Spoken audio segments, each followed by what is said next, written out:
அனைவருக்கும் வணக்கம். இது ரீலை ஃபவுண்டேஷன் யூடியூப் சேனல். இந்த சேனலில் மாற்றுத்திறனாளிகள் சந்திக்கக்கூடிய பல்வேறு பிரச்சனைகளும் அந்த பிரச்சனைக்கான தீர்வுகளும் தமிழக அரசு மாற்றுத்திறனாளிகள் என்னென்ன திட்டங்கள்லாம் ஒதுக்கியிருக்காங்கிறத பற்றியும் நம்ம இந்த சேனலில் ரெகுலராக பார்த்துக்கிட்டே வரோம். அதன் அடிப்படையில் இன்றைக்கி நம்ம என்ன பார்க்க போகிறோம்னா, மாற்றுத்திறனாளிகளுக்கு வழங்கக்கூடிய இலவச பஸ் அதை பெறுறது எப்படி, அதுக்கு என்னென்ன ஆவணங்கள்லாம் வேணும், எந்தெந்த மாற்றுத்திறனாளிகளுக்கு இந்த இலவச பஸ் கொடுக்குறாங்க, இதில் கூட வர்ற நம்ம மாற்றுத்திறனாளி கூட உடன் வர்றவங்களுக்கு யாருக்கெல்லாம் ஃப்ரீ, யாருக்கெல்லாம் 75% உண்டு அப்படிங்கிறத எல்லாத்தையுமே நம்ம தெளிவாக அந்த வீடியோவில் பார்த்துடலாம். வாங்க எல்லாரும் இப்போ வீடியோக்குள்ளே போகலாம்.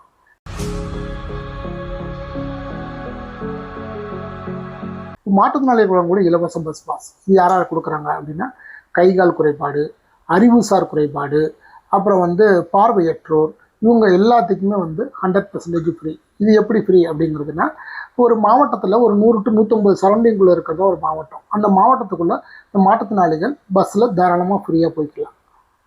அது போக இவங்க அந்த மாவட்டத்திலேருந்து வேறு மாவட்டத்துங்களுக்கு, ஒரு உதாரணத்துக்கு சொல்கிறேன், நம்ம இங்கேருந்து ஒரு பழனி போகிறோம், இங்கேருந்து ஒரு சென்னை போகிறோம் அப்படின்னோம்னா, அந்த மாற்றுத்திறனாளிகள் 75% கட்டண சலுகையில் ஃப்ரீயாக போய்க்கலாம். அதுவும் கடும் உடல் ஊனமுற்றோர், அதாவது ரொம்ப பாதிக்கப்பட்டவங்க, 70% மாற்றுத்திறனாளிக்கு மேலே இருக்கிறவங்க இப்போ இருக்கிறாங்கன்னா அவங்களுக்குமே அவங்க கூட வர அந்த எஸ்கார்டு அவங்களுக்குமே அந்த 75% அப்படிங்கிறது உண்டு.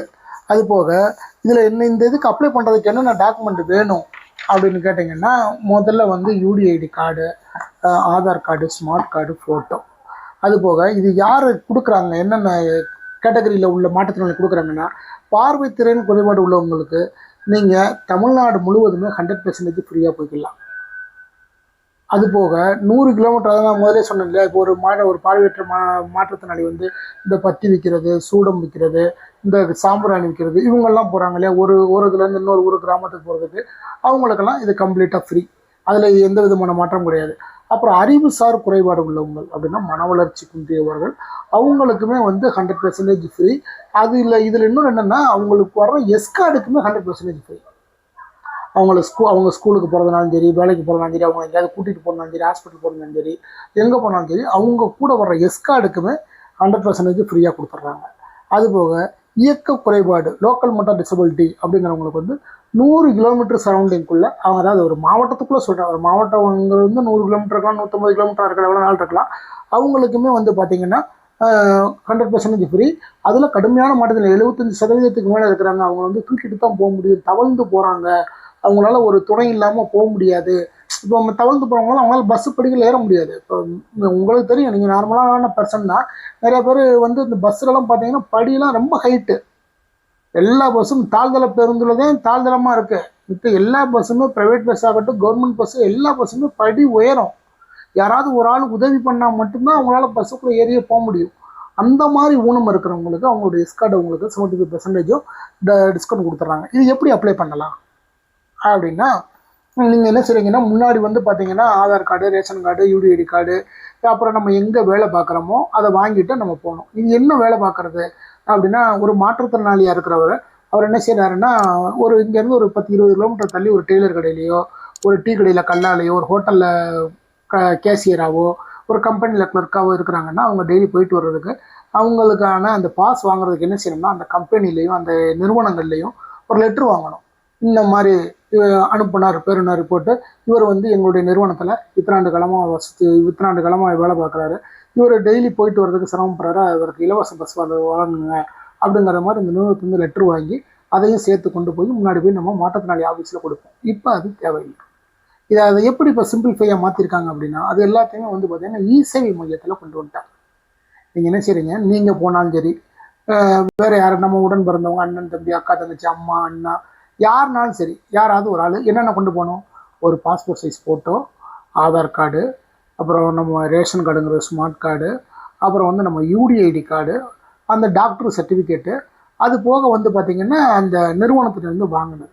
இ-சேவை மையத்தில் போய் என்ன சொல்ல போகிறீங்க, ஐயா இது மாதிரி எனக்கு மாற்றுத்திறனாளிக்கு இலவச பஸ் அப்ளை பண்ணணும், அது அவங்களுக்கு ஒரு சில இ-சேவை மையங்களுக்கு தெரியாமல் கூட இருக்கலாம், ஏன்னா இன்னும் யாரும் அவ்வளோ இதாக போய் அணுகலை இல்லையா, அதனால் தெரியாமல் இருக்கலாம். அதில் நீங்கள் என்ன சொன்னால், ஐயா நீங்கள் கடைசியில் மாற்றுத்திறனாளிகள் நலத்துறை அப்படின்னு சொல்லி ஒன்று இருக்கும், அந்த இதில் போயிட்டு நீங்கள் கோடு கூட சொல்லிடுறேன், 102 அப்படிங்கிறது அந்த கோடு, அதில் போயிட்டு நீங்கள் அப்ளை பண்ணுங்க அப்படின்னா, அதில் ஒரு 5 கேட்டகரி வந்தோம். பஸ் பாஸு, நம்ம க்ரச்சஸ் அப்ளை பண்ணுறது, அப்புறம் வந்து எஜுகேஷன் லோனு, சரி கல்வி உதவித்தொகை, இந்த மாதிரி லோனு, இது எல்லாமே வந்துடும். அதில் போய் நீங்கள் போய் அப்ளை பண்ணுங்கன்னா அவங்க போய் சிம்பிளாக அதை பண்ணி கொடுத்துருவாங்க. அது பண்ணி கொடுத்த உடனே நம்ம சமூக நலத்துறைக்கு போவோம். சமூக நலத்துறை மாவட்ட சமூக நலத்துறையிலேருந்து அவங்க அப்ரூவ் பண்ண உடனே நமக்கு என்ன செய்கிறாங்கன்னா, முன்னாடி வந்து ஒரு அட்டை மாதிரி கொடுத்தாங்க. இப்போ வந்து பார்த்திங்கன்னா ஸ்மார்ட் கார்டு மாதிரி வந்துடுது.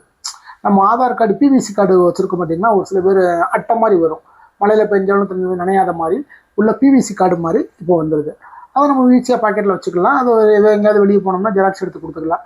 நீங்கள் உள்ள ஒரு 100 அந்த மாவட்டத்துக்குள்ளேயே சுற்றுறதுக்கு நீங்கள் எந்த ஜெராக்ஸ் கொடுக்க தேவையில்லை. அதை மட்டும் நீங்கள் காட்டினா போதும், அக்செப்டடு. அது போக நீங்கள் இங்கேருந்து வெளியே போகிறீங்க, ஒரு சென்னை போகணும், ஒரு மதுரை போகணும், வேறு எங்கேயாவது போகணும் அப்படின்னா அதில் ஒரு ஜெராக்ஸு. இப்போ நிறையா நடத்துனர்கள் வந்து தமிழக அரசு பேர் தான் நிறையா நடத்துனர்கள் வந்து மாற்றுத்திறனாளியை ரொம்ப கேவலமாக தான் நடத்துகிறாங்க. தயவுசெய்து அதை பண்ணாதீங்க.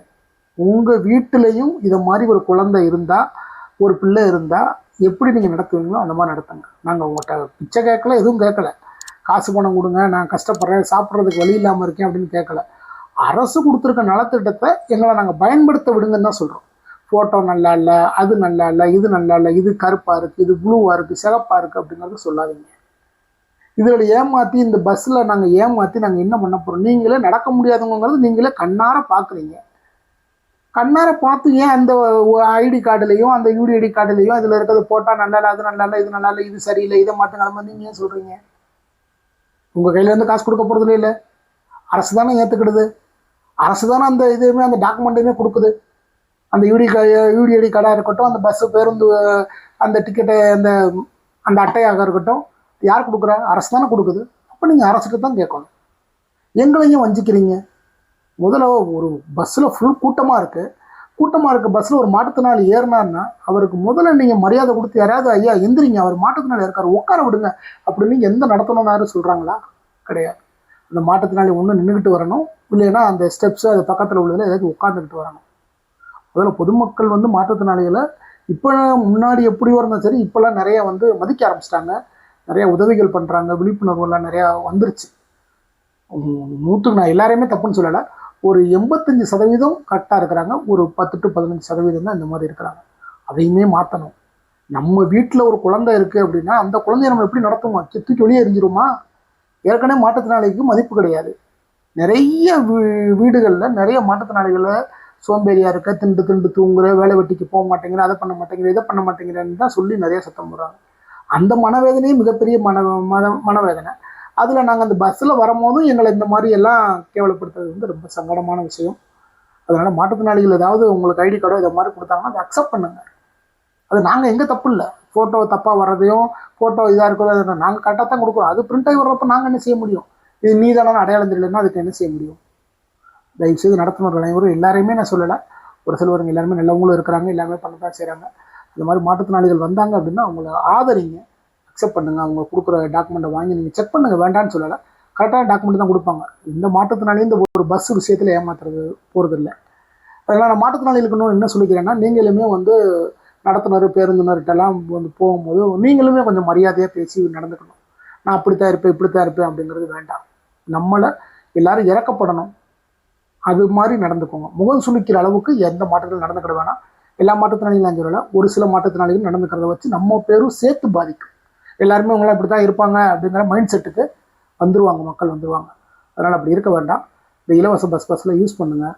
நல்லா முதல்ல வீட்டை விட்டு வெளியே வாங்க. அந்த பஸ்ஸெல்லாம் யூஸ் பண்ணுங்கள். எங்கேயாவது போயிட்டு வாங்க, ஒரு கோயிலுக்கு போயிட்டு வாங்க, ஒரு சர்ச்சுக்கு போயிட்டு வாங்க, ஒரு மசூதிக்கு போயிட்டு வாங்க, போய் சாமிகளை கும்பிடுங்க, போயிட்டு வாங்க. அப்படி 4 இடங்களுக்கு போயிட்டு வாங்க. உங்கள் பகுதியில் இருக்க இன்னும் 4-5 மாற்றுத்திறனாளிகளை ஒன்று சேர்த்துக்கோங்க. நீங்கள் ஒரு சின்ன டூர் மாதிரி நடத்தி அப்படி இந்த இலவச வச்சு ஒரு டூர் மாதிரி நடத்தி போயிட்டு வாங்க. மனசை வந்து வீட்டுக்குள்ளே இருக்க இறுக்கமாகும். என்னடா நம்ம இப்படி இருக்கமே, நம்ம இப்படி மென்டல் இந்த டிசார்டர் மாதிரி ஆயிடக்கூடாது, ஒரே தனிமையில் இருந்தே ஆயிடக்கூடாது. அப்போ என்ன சொன்னால் நம்ம பகுதியில் இருக்க ஒரு 4-5 மாற்றுத்திறனாளிகள் சேரணும். இங்கேருந்து ஒரு திருப்பரங்குன்றம் போகலாம், அங்கே ஒரு மசூதிக்கு போகலாம், ஒரு சர்ச்சுக்கு போகலாம்.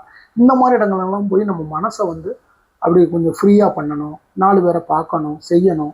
இதுக்கெல்லாம் தான் இந்த இலவச பஸ் பாஸு. இது போக வேலைக்கு போகிறவங்களுக்கு, ரொம்ப ஸ்கூல் படிக்கிற குழந்தைகளுக்கெல்லாம் உங்களுக்கு இது வந்து வரப்பிரசாதம். சரிங்களா? அழகாக நம்ம போயிட்டு வந்துக்கலாம், பிரச்சனை இல்லை. அதனால் மாற்றுத்திறனாளி குழந்தைகளாக இருக்கிறவங்களும் சரி, தயவுசெய்து படிப்புங்கிறது ரொம்ப முக்கியம், கைவிட்டுறாதீங்க. இதை யூஸ் பண்ணிக்கோங்க, இலவச பஸ் பாஸ் யூஸ் பண்ணிக்கோங்க. நிறைய மாற்றத்தினால இந்த இலவச பஸ் பாஸை யூஸ் பண்ணி இன்னும் நிறைய சலுகைகள் வாங்கிட்டு இருக்கிறாங்க. ட்ரெயின் பாஸ் இருக்குது, அதை பற்றி நான் உங்களுக்கு ஒரு வீடியோ போடுறேன். ட்ரெயின் பாஸ்லாம் ரொம்ப சூப்பர். அதெல்லாம் இப்போ முன்னாடிலாம் அந்த கோட்டத்துக்கு அலைஞ்சோ செஞ்சு நான்லாம் மதுரை கோட்டத்துலாம் போய் நாயாக அலைஞ்சிருக்கேன். பஸ் பாஸ் இந்த ட்ரெயின் பாஸ் வாங்குறதுக்கு மதுரை கோட்டம் எங்கே இருக்குது, மதுரையில் போய் இங்கே மதுரையிலேருந்து அவுட்ரு போனோம். அங்கே போய் நாயாக காற்று கடந்து செஞ்சு இங்கேவோ அங்கே நம்மளாலாம் தகுந்து போக முடியல, காலெல்லாம் புண்ணாக வலிக்கும். இப்போ அதெல்லாம் ரொம்ப ஈஸி பண்ணிட்டாங்க. ஆன்லைன் வந்தது மிகப்பெரிய வரப்பிரசாதம். அதனால் அது எப்படிலாம் அப்ளை பண்ணணும், அதுக்கு என்னென்ன டாக்குமெண்ட் வேணும், அதுக்கு என்னென்ன மாதிரி டாக்குமெண்ட் வைக்கணும் அப்படிங்கிறதெல்லாம் நான் உங்களுக்கு தனியாக வீடியோ போடுறேன். அதனால் என் உறவுகள் நண்பர்கள் அனைவருக்கட்டும் நான் சொல்கிறது ஒன்று தான், பஸ் பாஸை பயன்படுத்துங்க. நல்லபடியாக எல்லோரும் போயிட்டு வாங்க, நல்லா சேஃபாக போங்க, யாருக்கும் எந்த தொந்தரவும் படுத்தாதீங்க, எந்த சண்டை சத்தமும் இல்லாமல் நல்லபடியாக போய் நல்லபடியாக என்ஜாய் பண்ணுங்கள். இந்த மாதிரி வீடியோ எங்களுக்கு மேலும் போடுறதுக்கு நீங்கள் எல்லோரும் எனக்கு சப்போர்ட் பண்ணணும். நான் இது மாதிரி நிறைய வீடியோக்கள் போடுறேன். நன்றி, வணக்கம்.